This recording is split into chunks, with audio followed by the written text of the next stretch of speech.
Bonjour, je suis Bernard Andrès, votre agent de voyage littéraire.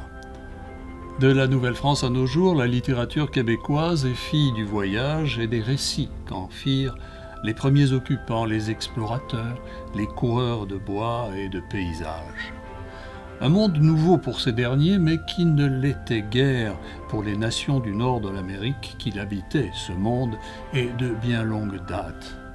Raconter cette nouveauté toute relative, narrer cette rencontre avec l'autre et avec soi-même, se découvrir autre soi-même est ce qui fonde les premiers textes du corpus québécois, comme les plus récentes tentatives narratives et les plus récentes explorations textuelles et hypertextuelles.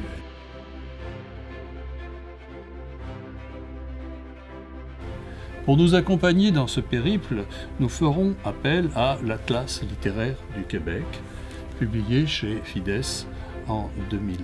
Cet ouvrage de référence regroupe une centaine de spécialistes dont certains ont accepté de se livrer ici à l'exercice de l'entrevue. De l'une à l'autre de ces rencontres avec des spécialistes, au gré de ces dialogues sur le roman, la poésie, l'essai, le théâtre et toute autre forme d'écriture, on voyagera en bonne compagnie du XVIIe siècle au XXIe siècle, sur les ailes de l'Association internationale des études québécoises. Bon vent et bon voyage.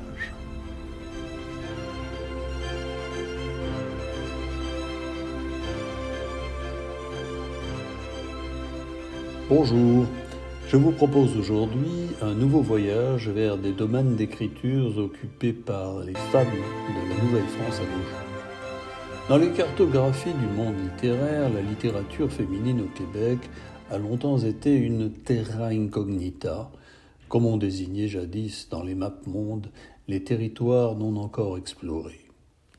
L'histoire littéraire a mis longtemps à étudier l'émergence et la consécration de ces femmes de lettres qui, dans les sociétés patriarcales, étaient cantonnées à l'espace de leur communauté religieuse ou aux écrits de la sphère domestique.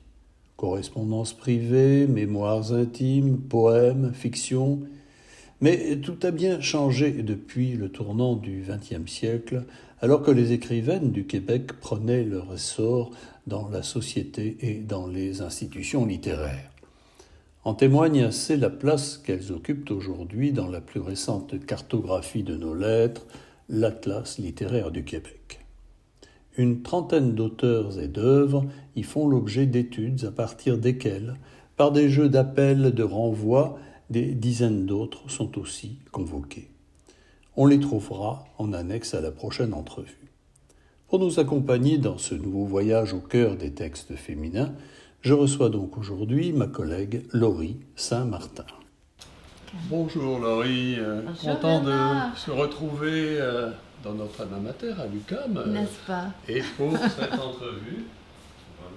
Bonjour Laurie, ou bonjour Madame l'académicienne, puisque vous venez tout juste d'être élue à l'Académie des lettres du Québec, je vous en félicite.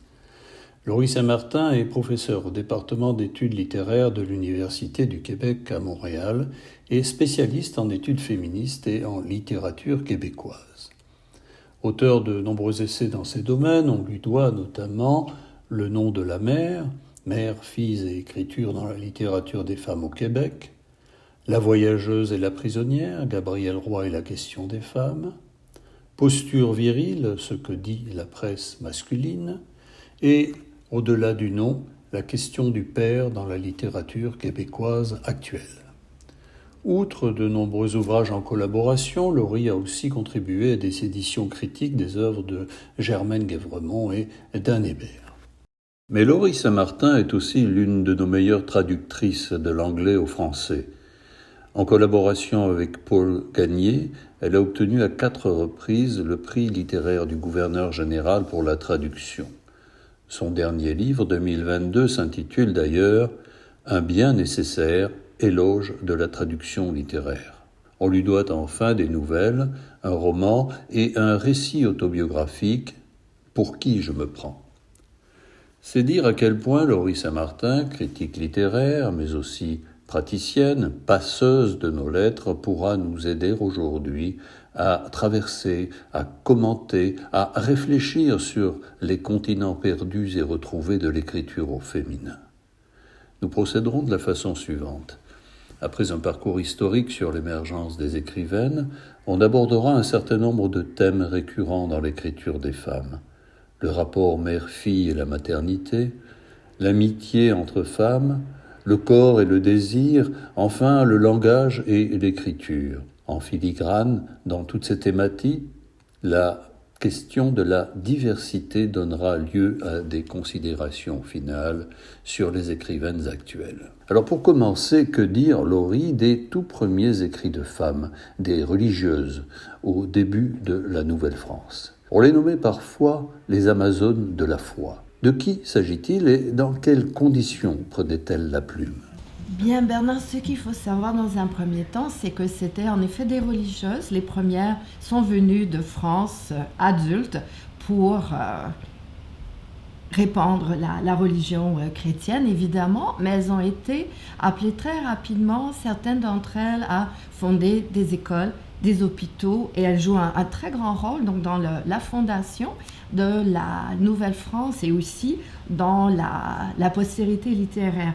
La plus importante peut-être, c'est Marie de l'Incarnation, qui arrive à Québec en 1639 et qui fonde le monastère des Ursulines, qui existe encore rue du Parloir à Québec. Et puis, elle fait des lexiques de langue appelées à l'époque amérindienne, de langue autochtone. Elle écrit quelque chose comme 10 000 lettres qui donnent toute une histoire de cette époque-là. Il y a Jeanne Mance, il y a Marie Morin, un peu plus tard, qui est née ici, qui va administrer l'Hôtel-Dieu, qui rédige les annales. Alors, les femmes sont femmes de lettres, littéralement, puisqu'elles sont épistolières et historiennes notamment. Elles jouent un rôle très, très important comme fondatrices et administratrices aussi. Elles diffusent à l'intérieur de leur réseau, de leur communauté, mais elles ne disposent pas encore de l'imprimerie, comme ça viendra plus tard. Alors, quelles sont les conditions qui permettent, à partir des débuts de l'imprimerie, un nouvel essor de l'écriture au féminin à partir de la fin du XVIIIe siècle et du début du XIXe? Là, on verra en effet de gros changements, notamment ce sont des femmes laïques qui vont prendre la plume et qui notamment vont le faire pour des raisons différentes, pour se faire connaître et pour gagner leur vie, ce que les religieuses évidemment n'avaient pas à faire. Et l'essor donc de l'imprimerie et de la presse, en général journaux, magazines, etc.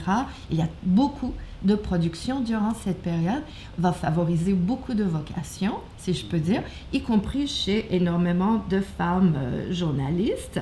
Elles ont un accès à l'éducation ici qui est meilleur qu'avant, donc elles font surtout des chroniques, des billets, des poèmes, etc.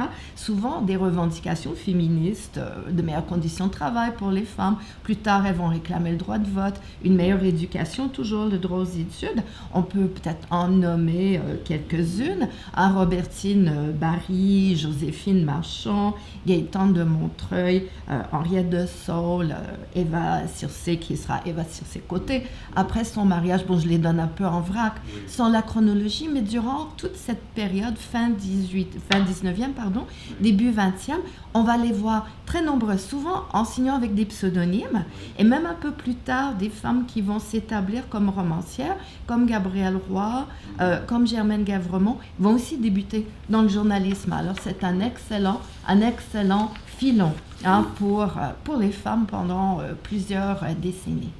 On pourra, oui, peut-être donner quelques noms.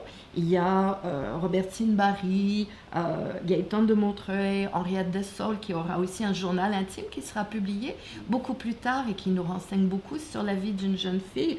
À l'époque, Eva Circé-Côté, Joséphine Marchand, et plusieurs d'entre elles ont vraiment un discours féministe.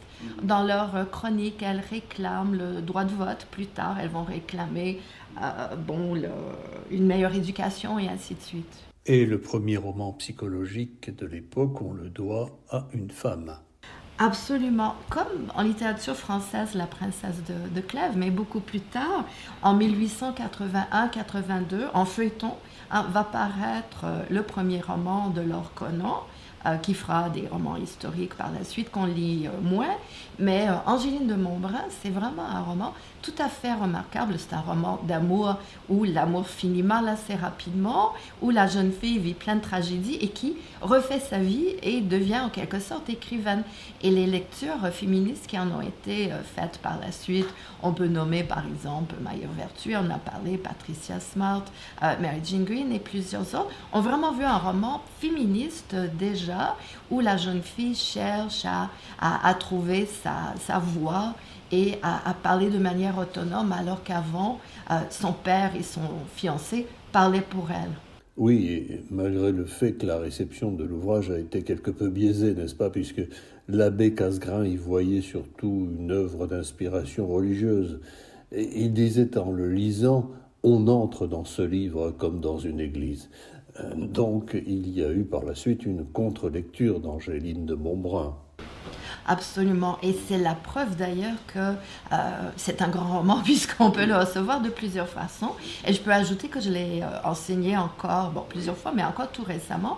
Et les jeunes filles d'aujourd'hui qui ne veulent rien savoir de la religion, qui n'en connaissent même pas les codes, de manière générale, l'ont adoré.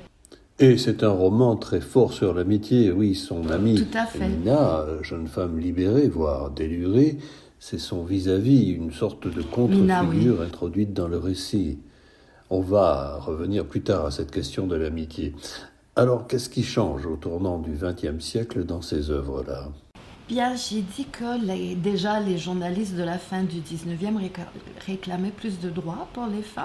Ben, elles les obtiennent progressivement et s'émancipent, ou du moins demandent à s'émanciper, ce qui n'est pas toujours la même chose, bien entendu. Alors, un temps fort de l'écriture des femmes va être les années 20 et 30, où on va voir beaucoup de romancières et de poètes femmes, parfois elles pratiquent les deux genres d'ailleurs, revendiquer un discours vraiment de désir et de passion qui va tout à fait à l'encontre de ce discours clérical de l'époque, du mariage, de la pureté, etc. Les noms les plus marquants à ce moment-là sont Jovette Bernier, je pourrais en reparler tout à l'heure, et Eva Senecal, mais il y en a énormément.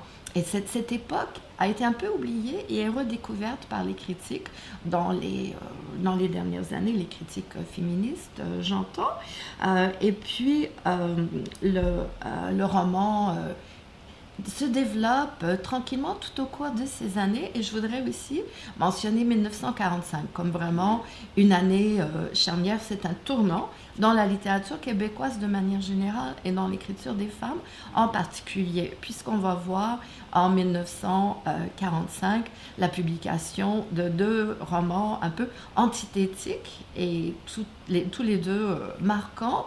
Bonheur d'occasion de Gabriel Roy, qui est le premier grand roman de Montréal, donc le premier grand roman urbain, et de l'autre côté, Le Survenant de Germaine Gavremont, suivi de Marie Didas, où là, on parle au contraire de la fin de la vie traditionnelle à la terre. On parle de la fin, en fait, du roman de la terre, du roman du terroir, qui était marquant dans le roman québécois jusque-là. On disait que c'est là qu'était la vertu sur la terre, et que les mauvaises personnes vivaient dans la ville qui est un lieu de débauche, et ainsi de suite.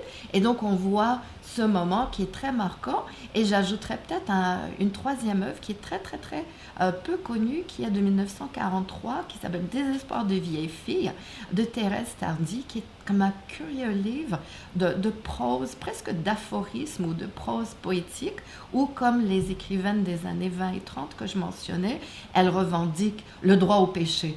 Elle dit donc le droit à la chair, en fait, le droit à la passion. Et ce n'est pas par hasard qu'on n'en a plus entendu parler, je crois. Son nom, Thérèse Tardy. Alors dans les années 40, les années 50, apparaissent plusieurs écrivaines, romancières. Vous parlez de Michel Maillot, Paul Saintonge, André Maillet. On est à une période d'émergence. Par rapport à ces dernières, comment caractériser les écrivaines des années 70 et 80 qui ont été marquées par le structuralisme, la textualité, avec des écritures plus formelles, plus expérimentales, et peut-être un féminisme radical. Est-ce là la marque des écrits des années 70 et 80 ? Je voudrais dire que d'abord, dans les années 50-60, on va voir plusieurs romancières, dont celle que vous avez mentionnée, qui ont été un petit peu moins étudiées. Man Brown, Isabelle Boisclair, plus récemment Ariane Gibault, en parlent, mais on les a un peu ignorées en faveur du roman nationaliste, des grands noms masculins dont on parlait à cette époque-là. Mais à partir de 1975 environ, on va voir émerger toute une génération d'écrivaines vraiment du féminisme radical. On peut nommer parmi les mieux connus Nicole Brossard, France Théoret, Lucky Bersianic, Madeleine Gagnon, Jovette Marchesso et plusieurs autres, dont plusieurs vivent et écrivent encore aujourd'hui, qui réellement vont dire en somme, bien, le roman doit changer, la littérature doit changer, puisque non seulement le langage dont elles font le procès est patriarcal, mais les formes littéraires le sont. Alors elles vont pratiquer ce qu'elles appellent la théorie fiction, qui est une sorte de forme hybride entre réflexion féministe et expérimentation effectivement structuraliste. Et cette radicalité féministe se manifeste-t-elle encore chez les écrivaines d'aujourd'hui ? Vous parlez d'un métaféminisme. Quel a été le passage de l'un à l'autre ? Oui, le métaféminisme, comme je l'appelle, ça vient un peu après. Souvent, ce sont les mêmes écrivains dont la manière d'écrire a changé, c'est-à-dire que plusieurs d'entre elles vont un peu cesser de faire le procès direct du langage ou de faire de la théorie fiction au profit du roman qui va revenir en force et ainsi de suite. Les préoccupations féministes sont encore là. C'est pour ça que je parlais de méta-féminisme. Ce n'est pas un post-féminisme, le féminisme. Il est toujours là, mais méta dans le sens où il a changé de forme, comme dans Métamorphose, et où où leur discours n'est pas toujours explicitement féministe, mais elle va l'être au moins implicitement par les formes et par les thématiques qu'elles explorent. Mais dans les quelques dernières années, on y reviendra tout à l'heure, on voit de nouveau une génération, une jeune génération qui intègre plus directement à son écriture une colère féministe et une dénonciation féministe qu'on ne voyait pas nécessairement dans les années 90 ou 2000 ou même 2010, mais on le voit dernièrement et c'est une constante chez une certaine génération, je dirais. Mais oui, il y a cette colère, cette revendication qui est là et qu'on voit chez beaucoup de jeunes femmes, et notamment dans la poésie. Et elles vont s'alimenter, par exemple, de José Yvon, de Nelly Arcan, de plusieurs parlent de Carole David, de Martine Delvaux, de plusieurs autres qui les ont marqués. Donc il y a une sorte de nouvelle généalogie qui est en train de se constituer, oui. Alors au terme de ce rappel historique des écritures au féminin, nous allons à présent entrer au cœur même de ces textes, de ces auteurs, en abordant des thèmes qui vous sont chers, comme pour commencer le rapport mère-fille. Le trouve-t-on déjà dès le début et chez quelles écrivaines ? Je peux renvoyer à mon livre, Le nom de la mère, qui remonte un peu, mais qui lisait la tradition justement du début à l'époque où le livre a été publié. Mais enfin, c'est un thème, oui, qui m'est très cher et qui marque de très, très, très nombreuses écrivaines. Il faut dire que dans un premier temps, les mères étaient absentes. Les mères sont toujours mortes. Dans le roman de la Terre, elle ne joue pas un rôle important. La mère d'Angéline de Montbrun est morte aussi, mais quand Angéline se met à écrire, elle pense à sa mère. Donc il y a quand même une sorte de filiation qui se fait dans l'écriture, mais Patricia Smart a souligné que la première mère dans le roman québécois qui ne meurt pas avant la fin du roman, c'est Rosanna, dans Bonheur d'occasion, de Gabrielle Roy. Elle va même accoucher dans tout un chapitre, ce qui était une nouveauté. Dans le roman, à ce moment-là, un accouchement vécu du point de vue de la mère et ainsi de suite. Mais globalement, à cause du natalisme au Québec, absence de contraception, bien entendu, et à cause de l'influence de la religion catholique, les femmes étaient censées, et elles n'avaient pas beaucoup le choix, avoir une nombreuse progéniture. Donc quand vous avez 10, 15 enfants, vous n'avez pas beaucoup de temps pour être présente, et naturellement, le le taux de mortalité des femmes était très élevé, ce qui explique en partie leur absence du roman. Ici, je pourrais parler d'une citation de France Théoret qui dit ceci, la mère n'a d'autre nom que Mama pour les enfants trop nombreux, nés malgré elle de son ventre fécond. Alors, ce que ça dit très bellement, c'est que précisément, la mère n'avait pas de nom. C'est pour ça que j'ai intitulé mon essai de cette façon. Elle n'a pas d'identité, elle n'est qu'une fonction. Et souvent, on va voir les filles chercher leur mère déjà morte et aller au cimetière et ne trouver que sa pierre tombale où il y a le nom de son mari finalement. Et chercher son nom et ne pas le trouver. Alors, cette quête est très importante dans le roman, donc, mais quand la mère n'est pas trop absente, comme dans tous ces cas-là, elle est souvent trop présente. Alors, il y a toute une autre filiation d'écriture, on pourrait dire, dans le roman des femmes où la mère est étouffante et terrible, où elle veut empêcher la fille finalement de vivre sa vie. La phrase ironique de Ying Chen, à ce propos-là, dans La gratitude, résume bien la chose. Elle dit « Avant moi, maman avait possédé d'autres choses.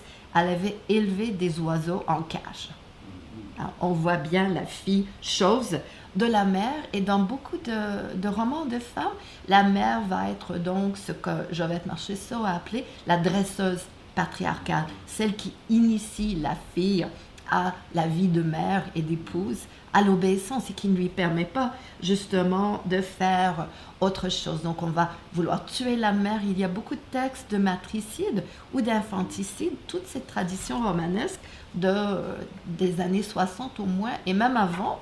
On pourrait parler de La Belle Bête de Marie-Claire Blais de 59, où la fille va aussi tuer la mère. Donc toute cette tradition est d'une très très grande violence qui peut surprendre et qui continue jusqu'à nos jours. Mais on trouve aussi des éloges très doux de la mère, des amours passionnés entre la mère et la fille. Par exemple, dans la pièce Les Vaches de nuit de Jovette Marchessault, qui est de 1980, dans Triptyque lesbien, la fille parle de sa mère comme d'une grande déesse qui s'envole vers la voie lactée. On voit l'image de lait, évidemment, avec toutes les autres mammifères, et où elle célèbre, elle dit le sabbat des sabots dans la voie lactée. Et là, la mère est passionnément aimée. On voit aussi cet amour de la mère chez Gabrielle Roy, par exemple, même si elle doit quitter sa mère pour devenir elle-même.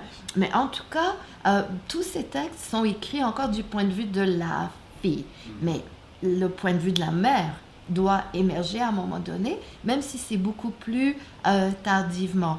Les grandes romancières, jusqu'à plus récemment, n'avaient pas d'enfants d'ailleurs. Gabrielle Roy n'en a pas, Marie-Claire Blais n'en a pas, Anne Hébert n'en a pas, Germaine Gèvremont, oui, mais elle écrira quand ses enfants seront déjà grands, et pour faire vivre la famille aussi.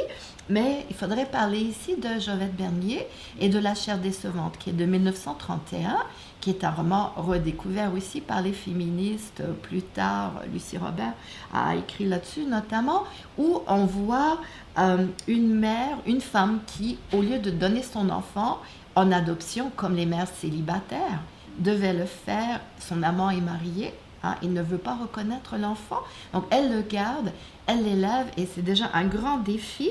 Elle dira la société te défend de mes caresses, mais le cœur des mères se glisse derrière la loi des hommes. Donc c'est vraiment une rebelle à plusieurs titres. Et on va voir par la suite beaucoup de voix de mères s'élever, notamment dans les années 70-80.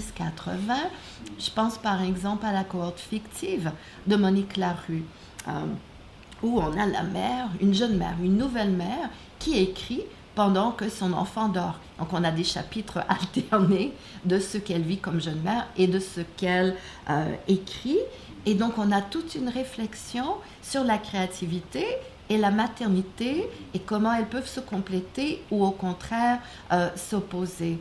Et je voudrais citer le beau roman ici de Élise Turcotte, qui s'appelle Le bruit des choses vivantes, de 91, où elle parle d'une mère et de sa jeune fille Maria et comment elles vivent dans une complicité et dessinent et écrivent et font toutes sortes de choses ensemble. Mais c'est raconté du point de vue de la mère. Donc la différence importante entre la perspective de la mère et celle de la fille, évidemment, c'est que la mère, quand elle est vue par la fille, n'a pas nécessairement sa subjectivité. Elle est l'objet de l'amour ou de la haine ou du rejet de la fille, alors que quand elle parle, elle dira des choses sur elle-même que d'autres ne peuvent pas dire. À sa place, Abla Faroud dans Le bonheur à la queue glissante de 98 va en parler. Elle va dire: ma fille ne peut pas parler à ma place. Elle pense qu'elle peut le faire, mais elle ne peut pas. Et elle tient à prendre la parole elle-même. Et peut-être pour finir, donc, cette promenade trop rapide du côté des mères et des filles, je voudrais revenir sur l'idée que la mère n'a pas de nom et n'a pas d'identité, mais chez l'écrivaine Innu Natacha Canapé-Fontaine, il y a un très beau poème que je ne citerai pas au complet parce qu'il est trop long pour ça. Il faudrait l'apprécier dans son ensemble, mais où elle dit que son nom est le nom des différents peuples autochtones du continent nord-américain, où elle parle de son fils qui va naître, le langage, le poème qui naît, et là la mère a enfin un nom et une voix de poète, et c'est vraiment d'une grande beauté. Je me nommerai Mississippi, Assiniboine, Azué, Oaxaca. J'aurai un nom de reine, ma fleur d'origine. Je lui murmurerai mon nom au creux de l'oreille, Anacaona, pour qu'il se souvienne à jamais que je suis femme terre, Innu Ishkeu. C'est tiré de son recueil de bleuets et abricots de 2016. Alors, on peut aborder d'autres thèmes, car le temps file, et parler aussi du thème de l'amitié dans l'écriture des femmes. Absolument, l'amitié des femmes est toujours opposée à une intrigue, dans un premier temps hétérosexuelle, c'est-à-dire une histoire d'amour. Alors, Simone de Beauvoir le dit, beaucoup l'ont dit, les femmes doivent se chercher un mari pour subsister dans la société patriarcale. Donc, les jeunes filles sont rivales entre elles et parfois, donc, elles ne s'aiment pas pour cette raison. D'ailleurs, Nelly Arcan a beaucoup écrit sur ce sujet, et dans À ciel ouvert en 2007, elle va dire c'est la tension créée entre les femmes, c'est ça le problème, la tension de devoir se battre de manière chienne pour se donner les hommes. Donc il y a cette rivalité qui est présente, mais l'amitié entre les femmes, elle est là aussi depuis le début. Vous l'avez dit au début, Bernard, Angéline de Montbrun, qui est très sage, a une amie, Mina, qui l'est moins, qui aime flirter, qui est irrévérencieuse, et le contraste entre les deux permet à l'Orconan de faire ressortir un autre modèle, féminin, on pourrait dire. Et les étudiantes d'aujourd'hui apprécient beaucoup Mina plus qu'Angéline, quand même. Mais en tout cas, leur amitié, leur solidarité est très puissante dans le roman. Dans Bonheur d'occasion, Florentine a une amie, Marguerite, mais finalement, elle la rejette. Elle ne pense pas que Marguerite puisse l'aider, puisqu'elle ne pense qu'à se marier et à dépendre donc des hommes, mais aussi à s'en sortir par le mariage, parce qu'elle se retrouve enceinte avant le mariage, ce qui était assez tragique à son époque. Et dans Le Survenant, donc le roman de 45 de Germaine Gavremont, et dans Marie Didas de 47, on va voir l'amitié entre Angelina et Marie-Amanda, qui est très belle aussi. Elles se consolent des malheurs de la vie, elles sont toujours ensemble quand elles le peuvent. Et vous avez de très belles images d'elles. On peut citer cet extrait, par exemple, Marie-Amanda la rejoignit sur la route. Silencieuses, elles allaient du pas calme des femmes qui ont à soi du temps et de l'espace. La neige tombait toujours et brouillait à mesure l'empreinte de leurs pieds sur le sol blanchi. C'est beau, hein? Oui, Laurie, ça me rappelle aussi une auteure que je viens de découvrir, Célina Bardi, qui a publié à Québec en 1908 ses œuvres littéraires, c'est le titre même, des œuvres poétiques, journalistiques, des récits de voyage. Alors après avoir vécu dans l'ombre de son père, qui était cofondateur de la Société Saint-Jean-Baptiste, puis à l'ombre de son mari riche industriel, Célina Bardi s'est impliquée dans le journalisme, elle a commencé à voyager, à correspondre avec ses amis avec une grande liberté de parole qu'elle n'avait jamais eue auparavant. La veuve, dans toute la littérature, des femmes, pas seulement au Québec, a un statut très envié si elle a un petit peu d'argent, puisqu'elle a une liberté que n'a pas la jeune fille et que n'a pas l'épouse. Alors ça peut être une époque bénie pour certaines d'entre elles. C'est très juste, Laurie. Dans le cas de Bardi, elle voyage alors en Europe, en Afrique du Nord. Elle voyage seule la plupart du temps. Si on compare ses voyages en Algérie avec ceux d'autres hommes comme Fauché de Saint-Maurice qui ont fait le même périple, eux ne restaient qu'1 ou 2 semaines, alors qu'elle a passé 9 mois dans le Maghreb. De façon un peu méprisante, on traitait ces femmes-là d'aventurières en crinoline, alors que c'étaient des femmes de tête, d'esprit et de cœur très liées par l'amitié à leurs correspondantes. Mais il faut aussi passer à d'autres thèmes, comme celui du rapport entre le corps et le désir dans toutes ces œuvres-là. Oui, voilà. Mais si vous me permettez, Bernard, je voulais juste, avant qu'on quitte tout à fait le terrain de l'amitié, mentionner une autre romancière, Francine Noël, dont les romans Maryse, Myriam Ier et d'autres font vraiment l'éloge de l'amitié entre les femmes comme une valeur suprême. Elle parle des difficultés, mais aussi de la beauté de cette relation, qui est aussi une relation d'entraide sororale et féministe. Et c'est Francine Noël qui dira, par exemple, ou qui fera dire à un de ses personnages, l'amitié, c'est mieux que la famille. Voilà. Donc, mais pour donc passer à la question du corps et du désir, il faut revenir un instant à l'influence du catholicisme au Québec et voir que le corps, en général, le désir, la sexualité, en général, sont frappés d'opprobre.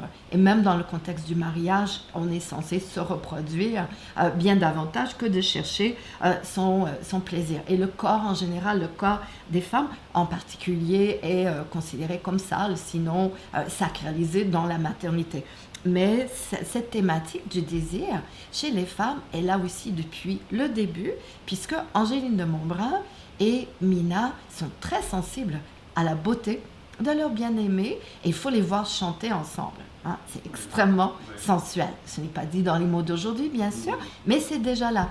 Alors, Laurie, ça se fait métaphoriquement dans le récit avec la figure suggestive du cygne, l'oiseau au long cou, n'est-ce pas? Voilà, exactement, par toutes sortes de métaphores, le jardin, et ainsi de suite. Et je pense à une astuce à ce propos-là de Jovette Bernier, donc pour revenir à elle, qui a un très beau poème de 32 dans Les Masques déchirés, où elle remercie Dieu de lui avoir donné la beauté, de lui avoir donné, dit-elle, ce filet de sang chaud qui bondit dans mes veines pour ce désir qui darde, aigu comme une haleine.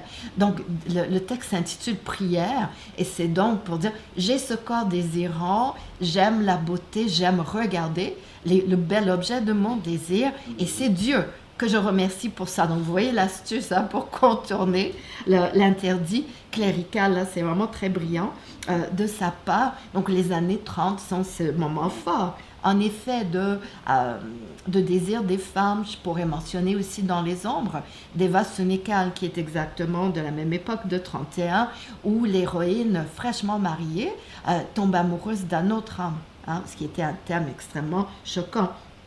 Évidemment, à l'époque. Je vais faire un grand bond peut-être dans le temps, puisque le temps presse un peu, et parler parler d'autres cas où la violence sexuelle ou les non-rencontres tuent un peu les protagonistes. La plus connue à cet égard-là, c'est peut-être Nelly Arcan, qui parle de l'expérience du travail, du sexe ou d'un amour aussi qui est plus ou moins rendu. Daniel Roger parle beaucoup aussi de cette thématique-là. Les femmes, plus récemment, parlent beaucoup aussi de violence sexuelle ou parfois d'un désir qui est très bien assumé. On en parle beaucoup plus ouvertement. Je pense aussi à quelqu'un de tout à fait contemporain comme Anne Archer, qui a 3 livres. Pour l'instant, j'ai hâte de voir son 4e. Le premier est axé sur le désir entre les femmes. Oui, voilà. Le 2e sur l'amour entre hommes et femmes. Et le 3e sur la masturbation. Donc, on se demande bien ce qu'elle fera après. J'ai bien hâte de voir. C'est très drôle, très irrévérencieux. Et puis, on pourrait, dans un tout autre ordre, parler, par exemple, du roman de Virginia Pessamapeo-Bordelot, une écrivaine autochtone, qui rappelle aussi le contexte de pouvoir dans lequel la sexualité se vit pour les personnes autochtones. C'est une très belle histoire d'amour érotique entre 2 jeunes personnes autochtones, mais elle dit que ça prend racine, là, je la cite, dans une histoire où règne violence et colère, et surtout une histoire de plaisir des corps dans un monde qui n'a pas encore connu les pensionnats pour autochtones et les abus multiples des religieux sur les enfants. Mais c'est dans l'Amant du lac, n'est-ce pas? L'Amant du lac, oui. Voilà, exactement. Voilà. Alors ça, j'ai parlé jusqu'ici du désir hétérosexuel, mais il faudrait bien sûr parler aussi du désir entre les femmes, qui est un motif fort aussi de la littérature québécoise. On peut citer par exemple Amadou de Louise Maheu-Forcier, qui est de 1963, où 2 jeunes femmes vont tomber amoureuses l'une de l'autre. C'est un thème très fort chez Marie-Claire Blais, bien sûr, chez Jovette Marcheseau, Nicole Brossard. Je voudrais citer peut-être le début de Baroque d'aube de Nicole Brossard, un roman de 93, qui est très beau. D'abord l'aube, puis la femme avait joui. Il y avait eu un léger tremblement des cuisses, puis le corps de la femme avait fait le tour de la planète, comme si le plaisir en elle était devenu un énorme réflexe de vie aérienne. Et tout de suite après, Louise Labbé va être mentionnée. Donc, on a toute une filiation d'écriture des femmes, de désir entre femmes et vraiment d'images cosmiques, on pourrait dire. Et peut-être terminer ce survol beaucoup trop rapide par une citation de Jovette Marcheseau dans Triptyque lesbien de 80, où elle dit « Homosexuel, hétérosexuel, je suis autosexuel, messieurs les propriétaires ». Donc la sexualité, profitons-en pour le dire, est liée au désir pour un ou une autre, bien sûr, mais aussi à l'autonomie, le fait de posséder son propre corps, sa propre voix, son propre désir. En effet, Laurie, mais on pourrait aussi approcher ces œuvres sous l'angle des rapports entre la langue et l'écriture, le désir, mais aussi le désir d'écrire, n'est-ce pas ? C'est un autre vaste sujet. On peut faire le procès du sexisme dans la langue patriarcale, comme Luki Bersianic l'a fait dans le Guéliane et beaucoup d'autres. J'ai parlé un peu de ces formes plus expérimentales des années 70-80. On pourrait, par exemple, parler d'un texte très ludique de Yolande Villemer, La vie en prose, qui fait référence évidemment à La vie en rose, la chanson bien connue. Et elle dit, elle joue toujours avec les mots. Par exemple, elle va dire « J'ai beau avoir mis le cadran au congélateur, la nuit tombe dans ma chambre à soir ».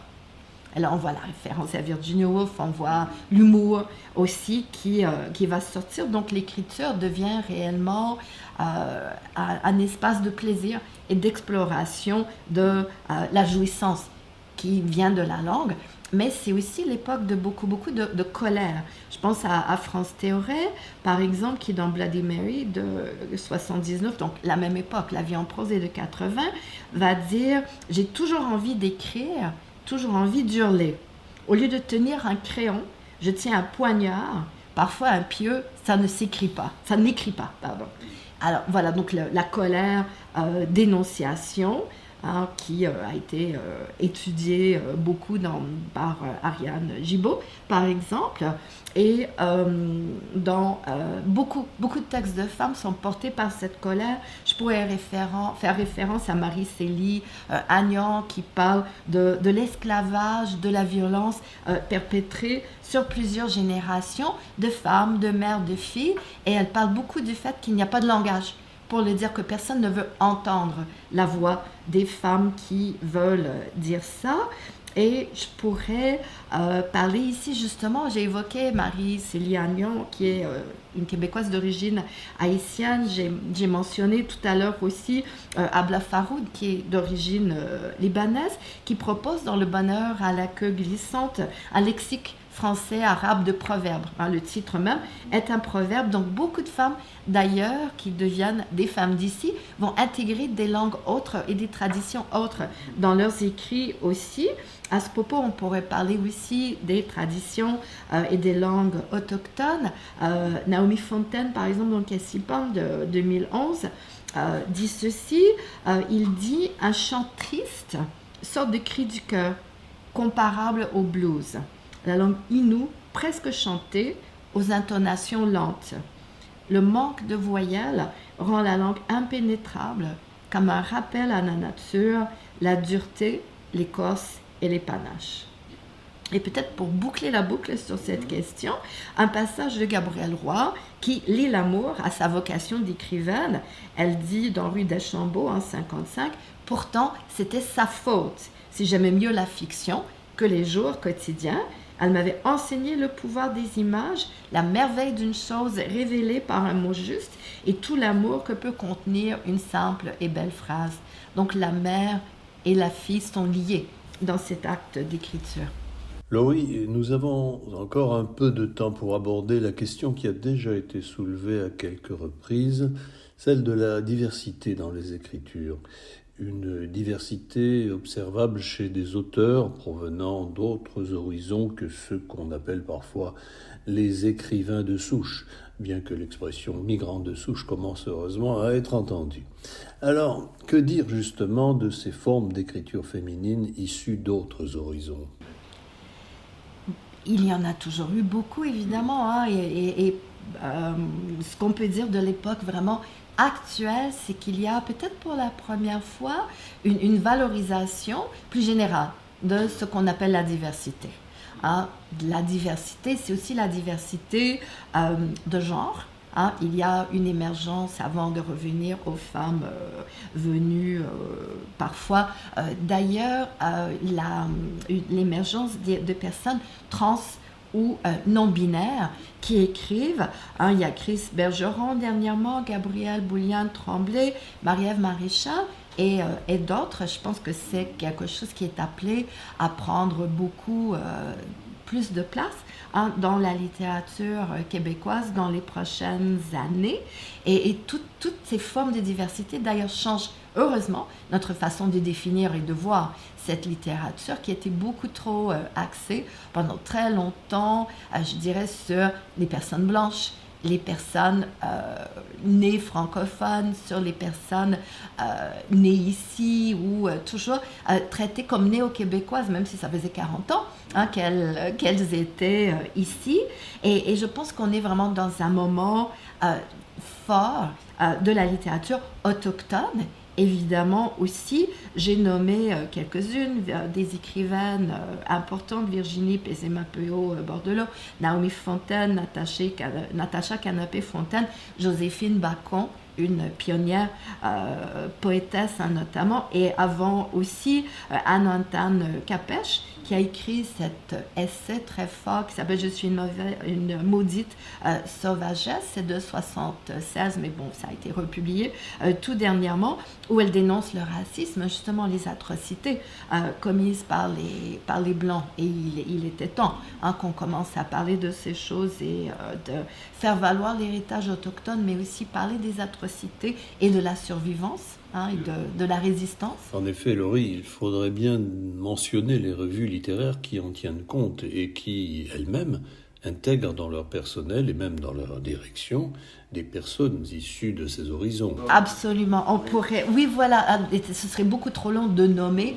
toutes les personnes qui sont écrivaines de la diversité aujourd'hui, mais quelque chose que j'ai beaucoup apprécié dernièrement, c'était que Lettres québécoises, qui est une revue de l'actualité littéraire depuis 50 ans, qui a toujours été dominée par les personnes dites de souche, si on veut, a maintenant comme directrice Melika Abdelmoumen, qui est née ici, mais qui a beaucoup parlé de racisme, qu'elle a quand même subi ici.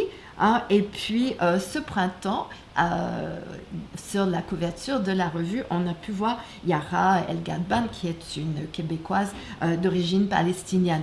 Donc, la littérature québécoise se transforme depuis longtemps, mais maintenant, on en prend encore davantage acte, je dirais, et c'est très heureux.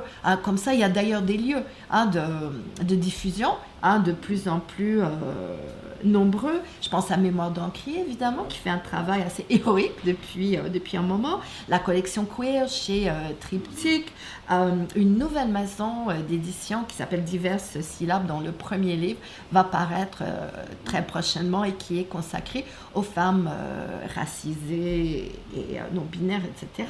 Et puis, voilà, donc j'ai laissé de côté beaucoup de monde, mais ça donne une idée. J'aimerais pouvoir nommer encore 400 personnes, mais ça donne peut-être un petit tour d'horizon. Absolument, Laurie.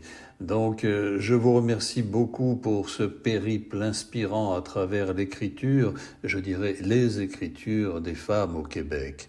Merci infiniment pour votre contribution appréciée à ces entretiens sur la littérature québécoise et, chers collègues, bon accueil et bon travail désormais au sein de l'Académie des lettres du Québec. Merci. Merci.